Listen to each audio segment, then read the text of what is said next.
Ada beberapa tempat yang disebutkan di dalam Al-Quran maupun hadis Rasulullah SAW. Namun sampai sekarang belum ditemukan di manakah keberadaannya. Tempat ini disebut tempat yang misterius dan masih dicari oleh banyak orang. Yang pertama, tembok Ya'juj dan Ma'juj. Banyak yang mengatakan bahwa tembok ini berada di utara Beijing atau di kaki bukit bernama Badaling. Dari tempat inilah para turis dari berbagai belahan dunia memasuki pintu gerbang menuju tembok besar Cina. Banyak yang menyangka bahwa itulah tembok yang dibuat oleh Zulkarnain. Syekh Hamdi bin Hamzah, seorang penulis dan peneliti tentang tembok Zulkarnain, meyakini tembok yang dibangun beliau adalah tembok Cina tersebut. Dia menyebutkan di dalam bukunya.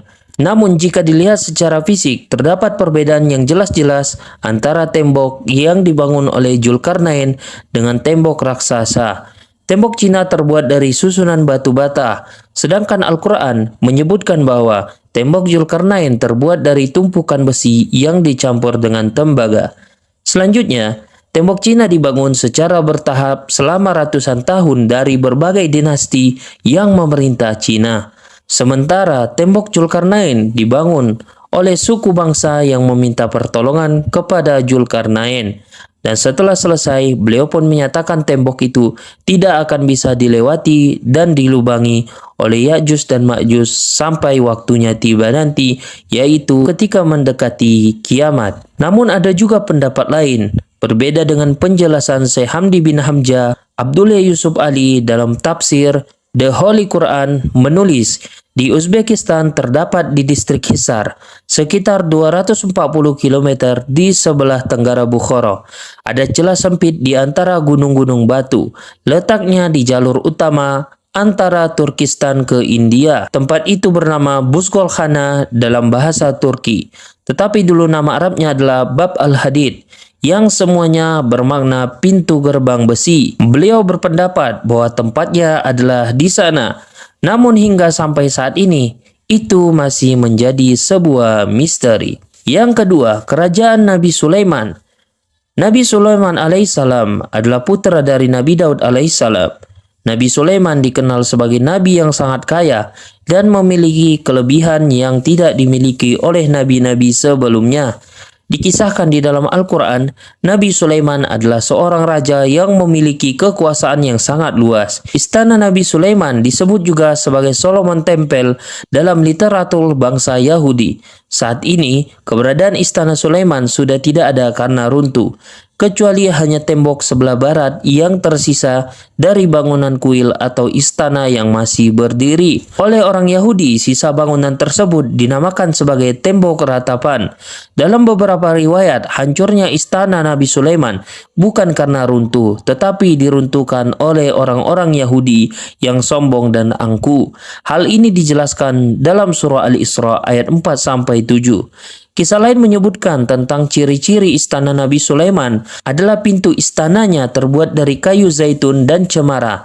Lantainya terbuat dari kaca dan emas, bangunannya berwarna-warni, seperti biru, ungu, hijau, kuning, dan lainnya. Dalam versi orang Yahudi, disebutkan biru mewakili langit, sementara merah mewakili bumi. Ungu adalah kombinasi kedua warna, yakni pertemuan dari langit dan bumi. Konon di lingkungan istananya, terdapat bangunan lain seperti gapura di sebelah barat daya. Istana ini memiliki 32 pilar di pintu gerbangnya. Banyak yang meyakini pondasi kuil Sulaiman kini berada di Masjid Al-Aqsa. Namun karena sudah roboh, kuil ini tidak bisa dibangun kembali. Makanya ada pendapat yang mengatakan bahwa kenapa orang-orang Yahudi ingin menghancurkan Al-Aqsa? Karena mereka meyakini bahwa simbol dari kuil Sulaiman sebelumnya ada di Al-Aqsa. Kuil Sulaiman terletak di sebelah selatan The Dome of Rock, yaitu masjid yang dibangun oleh Khalifah Al-Walid dari dinasti Umayyah. Namun hingga sampai saat ini, keberadaan istana Nabi Sulaiman belum ditemukan secara persisnya. Yang ketiga, sumur Barhut.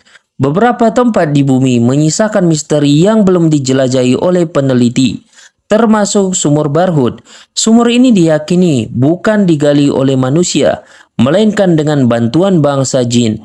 Bahkan sumur ini disebut sebagai sumber air paling buruk di dunia. Ini merupakan tempat berkumpulnya ruh-ruh orang kafir. Barhut adalah legenda yang masih dalam perdebatan hingga sampai saat ini, termasuk apakah di sana lokasi disimpannya ruh atau tidak.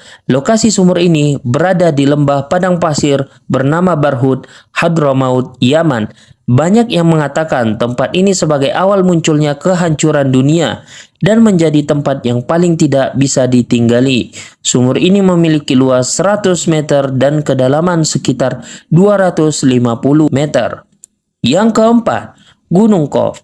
Banyak yang mengatakan bahwa Gunung Qaf belum ditemukan hingga sampai saat ini. Seusai safari Mi'raj dari Sidratul Muntaha di langit lapis ketujuh, di tengah perjalanan menuju bumi, Rasulullah menyaksikan panorama yang sangat indah. Tampak sinar biru membelah angkasa raya. Terpesona dengan panorama itu, Rasulullah mengajak Jibril mengunjunginya. Dan ternyata sinar biru itu adalah gundukan gunung besar bernama Jabal Qaf atau Gunung Qaf. Al-Alusi mengilustrasikan Jabal Qaf sebagai gunung halimunan yang tak nampak oleh mata biasa. Itulah gunung misterius yang jarang diketahui oleh orang. Jabal Qaf adalah sejenis gunung berlapis hingga 70 lapis. Ibnu Ashur mengatakan, warna biru langit berasal dari pantulan cahaya biru Jabal Qaf. Meski tidak ada yang tahu keberadaan di mana Gunung Qaf ini berada. Itulah tadi beberapa tempat-tempat misteri yang disebutkan di dalam Al-Quran dan hadis, namun belum jelas di manakah keberadaannya. Bagaimana menurut kamu? See you.